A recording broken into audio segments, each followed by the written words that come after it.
बहुत पुरानी बात है। एक जंगल में बहुत बड़ा पेड़ था जिस पर कबूतरों का एक पूरा झुंड रहता था। उसमें से एक कबूतर ज्योतिषी था। वह कबूतर बाकी सारे कबूतरों का भविष्य बताता था और उस पेड़ के बाकी सारे कबूतर उस ज्योतिषी कबूतर को बहुत मानते थे।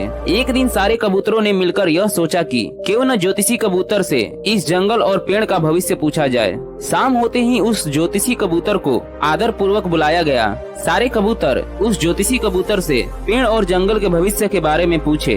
थोड़ी देर सोचने के बाद वह ज्योतिषी कबूतर कहता है, अगले 10 सालों तक इस जंगल में बारिश नहीं होगी। तुम सभी लोग पानी की एक एक बूंद के लिए तरस जाओगे और पूरे जंगल में सूखा पड़ जाएगा। अगर तुम सब अपना और अपने परिवार का जान बचाना चाहते हो तो इस जंगल को छोड़ के किसी दूसरे जंगल में चले जाओ। उस ज्योतिषी कबूतर का बात सुनने के बाद सारे कबूतर बेचैन हो गए। सभी कबूतर अपने परिवार को लेकर काफी चिंतित होने लगे। फिर सभी कबूतर अपने में सोच विचार करके यह फैसला लिए कि अगले दिन इस जंगल और पेड़ को छोड़कर हम लोग किसी दूसरे जंगल में चले जाएंगे। उस कबूतरों के झुंड में से एक कबूतर का परिवार ऐसा भी था जो किसी ज्योतिषी या भविष्यवाणी पर भरोसा नहीं करता था। वह कबूतर अपने घर वालों से कहता है, हम लोग इस पेड़ और जंगल को छोड़कर कहीं नहीं जाएंगे क्योंकि यहाँ पर हरे भरे पेड़ हैं, इसीलिए यहाँ बारिश होगी। मैं किसी भविष्यवाणी पर भरोसा नहीं करता। आज तक यहाँ पर कभी सूखा नहीं पड़ा। मेरे को उस ज्योतिषी के बातों पर भरोसा नहीं है। यह सब बेकार की बातें हैं। अगली सुबह जब बाकी सभी कबूतरों को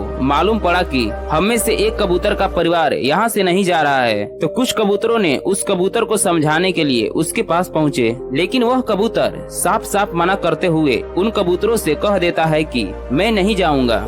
अगली सुबह सारे कबूतर उसके परिवार को छोड़कर दूसरे जंगल की ओर निकल पड़ते हैं। सारे कबूतर के जाने के बाद वह पेड़ पूरा खाली खाली सा लगने लगा। उस कबूतर को समझ नहीं आ रहा था कि अब क्या किया जाए, क्योंकि एक तरफ ज्योतिषी कबूतर का भविष्यवाणी और दूसरी तरफ सारे कबूतरों का उस जंगल से चले जाना उसको थोड़ा अजीब लग रहा था। कुछ दिन ऐसे ही बीतता गया, लेकिन वहाँ बारिश नहीं हुई। बारिश न होने की वजह से उस कबूतर को खाना और पानी इकट्ठा करने के लिए काफी दूर जाना पड़ता था।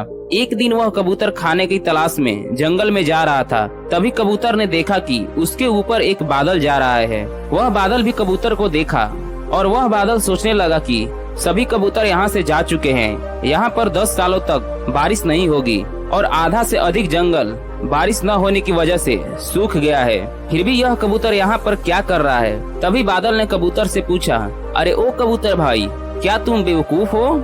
सारे कबूतर चले गए, अब तुम यहाँ क्या कर रहे हो? तुम भी यहाँ से जाओ।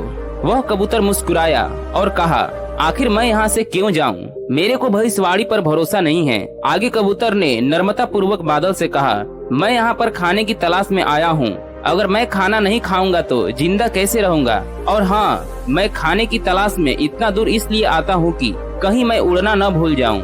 आपका तो पता नहीं आप कब बरसोगे, लेकिन मेरे को इतना जरूर पता है कि अगर मैं इतना दूर उड़ के खाने की तलाश में नहीं आया तो मैं उड़ना जरूर भूल जाऊंगा। इतना सुनने के बाद बादल सोच में पड़ गया, अगर हम भी दूसरे कबूतरों की तरह यह जंगल छोड़ के चले गए और ज्योतिषी की बातों पर भरोसा करके न बरसे तो कहीं हम भी बरसना न भूल जाएं। कुछ देर में वहाँ पर और भी बादल इकट्ठा हो गए और कबूतर की बातों को सुनकर सभी बादल ने बरसना शुरू किया। वहाँ पर जम के बारिश होने लगी। सारे पेड़ पौधे फिर से हरे भरे हो गए। दोस्तों, इस कहानी से हमें यही सीख मिलती है कि किस्मत भी उसी का साथ देती है जो मेहनत करता है। आपको अपनी कहानी खुद लिखनी होगी, क्योंकि आप खुद ही अपने लाइफ के हीरो हो। दोस्तों, अगर यह कहानी आपको अच्छी लगी हो तो चैनल को लाइक करके सब्सक्राइब जरूर करें। मिलते हैं अगली वीडियो में।